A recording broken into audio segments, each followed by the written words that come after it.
इस दुनिया में सबसे दुर्लभ चीज क्या है, सबसे मुश्किल इम्पॉसिबल चीज क्या है? तो गोस्वामी तुलसीदास जी, लोगों को लगा कोई कहेगा धन कमाना मुश्किल है, कोई कहेगा नाम कमाना मुश्किल है, पर गोस्वामी जी क्या कह रहे हैं?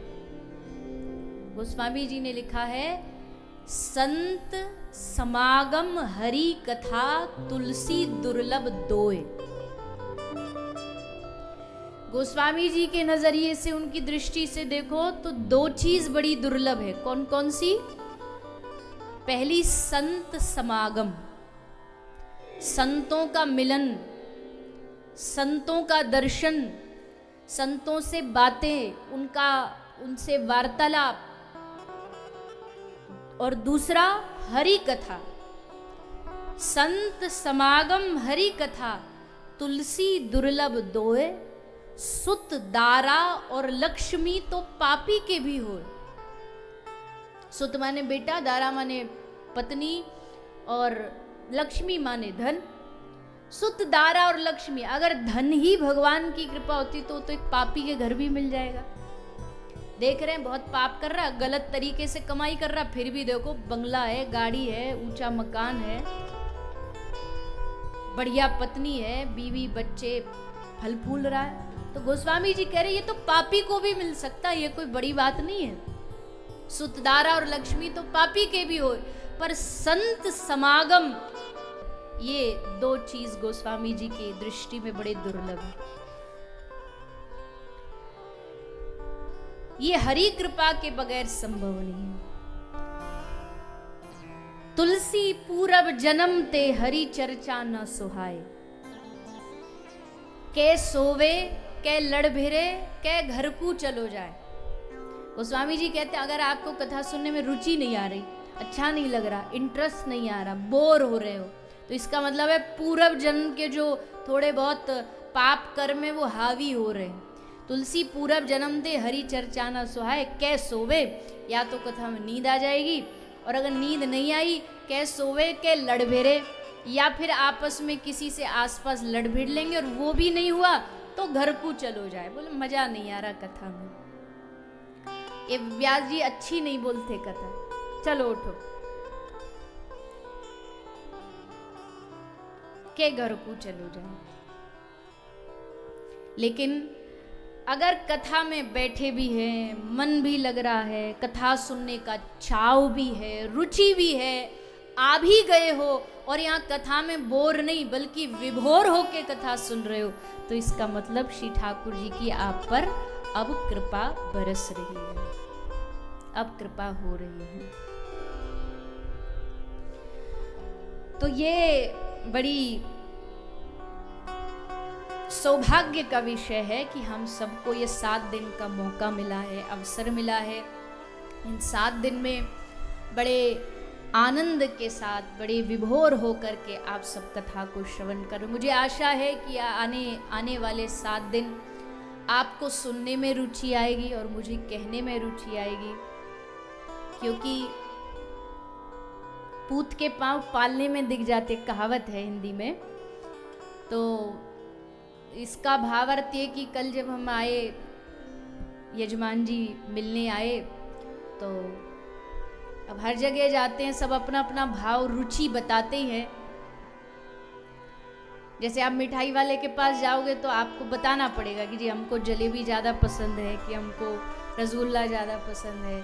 तो वैसी कथा कराने वाले भी अपना भाव बताते हैं, हमको भजन ज़्यादा सुनाना, हमको कथा ज़्यादा सुनाना, सबका अलग अलग भाव। तो आपने कल जो बात कही उससे लगा कि आप कथा के प्रेमी हैं, कथा के रस के। आपने कहा और सब प्रसंग भले छोटे कर देना, सुनाओ मत सुनाओ, पर सबसे मुख्य रूप से जो मेरा भाव श्रवण करने का वो गोपी गीत को सुनना, और जो उद्धव और गोपी का संवाद प्रसंग है उसको श्रवण करना। तो इसी से बात सिद्ध हो जाती है। देखो भागवत तो वही है, भागवत में सारी चीजें परोसी जाती है, सारी वैरायटी है सब। इसमें गृहस्थी सुनेगा तो गृहस्थ धर्म की बातें भी अच्छी अच्छी बताई जाएंगी, वैरागी सुनेगा तो वैराग्य की, ज्ञानी सुनेगा तो ज्ञान की, अब वो हम पे निर्भर करता कि हम उसमें से क्या चुनते। चुनाव हमेशा आदमी के खुद का ही होता है। भागवत तो सब परोसती है, भागवत रंगों से भरी हुई है, हरा भी है, लाल भी है, श्वेत भी है, सब रंग है। तुमको कौन सा पसंद है तुम वो चुन लो, और बड़ी समझदारी से चुनो, क्योंकि कई बार जो चुनने की चीज होती है गलती से हम बस उसी को छोड़ देते हैं, बाकी सब चुन लेते पर जो चाहिए उसी को छोड़ देते। एक ऐसे ही विनोद में सुनाया जाता, आप भी सुन लो, थोड़े ने आप लाइट हो जाओगे, थोड़े ढीले हो जाओगे और आराम से एकदम। एक बच्चे को बुखार आ गया तो उसका पिता जानता था गोली खाता नहीं है, उसको बार बार कहते गोली खा ले, टैबलेट खा ले, तो खाता नहीं। तो पिता ने एक आइडिया लगाया, वो बच्चे को रसगुल्ला बहुत पसंद था, तो पिताजी ने उसमें गोली अंदर रसगुल्ले में डाल के उसको दे दी कि बेटा तू रसगुल्ला तुझे पसंद, तू खा लेना।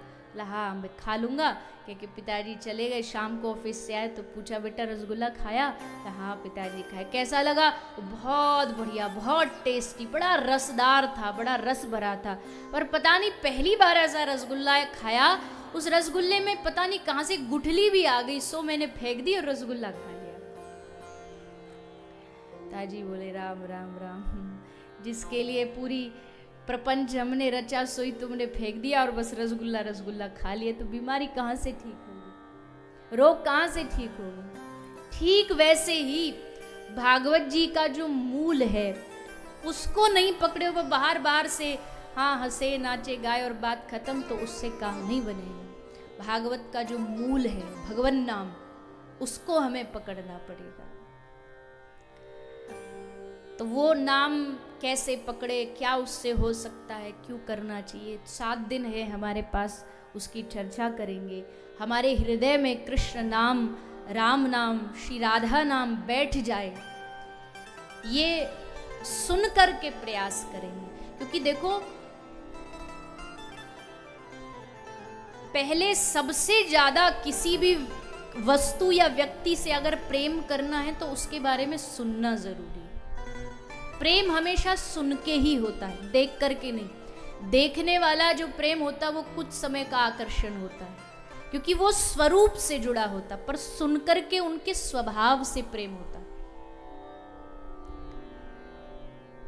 देखने वाला प्रेम तो पल पल में बदल सकता है, आज जवान है कल बूढ़े हो जाएंगे तो प्रेम खत्म हो जाएगा। पर अगर स्वभाव से प्रेम हो गया, उनके बिहेवियर से प्रेम हुआ, तो प्रेम कभी खत्म नहीं होगा।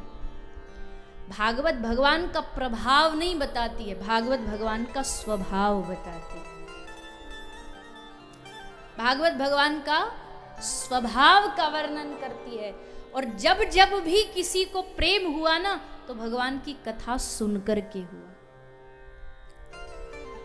भगवान द्वारिकाधीश की 16,108 पत्नियां, ये जितनी भी 16,108 रानी है ना, इन सब ने वो भगवान कृष्ण के बारे में सुना। रुक्मणी जी ने पत्र में लिखा कि प्रभु नारद जी आकर के मुझे आपकी लीलाएं सुनाते थे, कृष्ण ऐसे, कृष्ण वैसे, कृष्ण ये करते, कृष्ण हो गया प्रेम। अब ब्याह करूंगी तो आपसे करूंगी, आप शेर हो और ये जो मुझे ब्याहने आ रहा शिशुपाल ये गीदड़ है। अगर शेर का हिस्सा गीदड़ लेके चला जाए तो इस शेर के लिए उसकी बड़ी भयानक बेइज्जती है। पत्र में बड़ा सुंदर रुक्मणी जी ने लिखा, कैसे प्रेम हुआ? सुन करके हुआ, सुन करके प्रेम होता है। और इस बात पर स्टैंप लगा दिया गोपियों ने। वैसे तो गोपी गीत का प्रसंग 6वें दिन आता है, पर आपको उससे बड़ा प्रेम है, तो यहाँ पर गोपी गीत के एक श्लोक में कह रही है, क्या कहती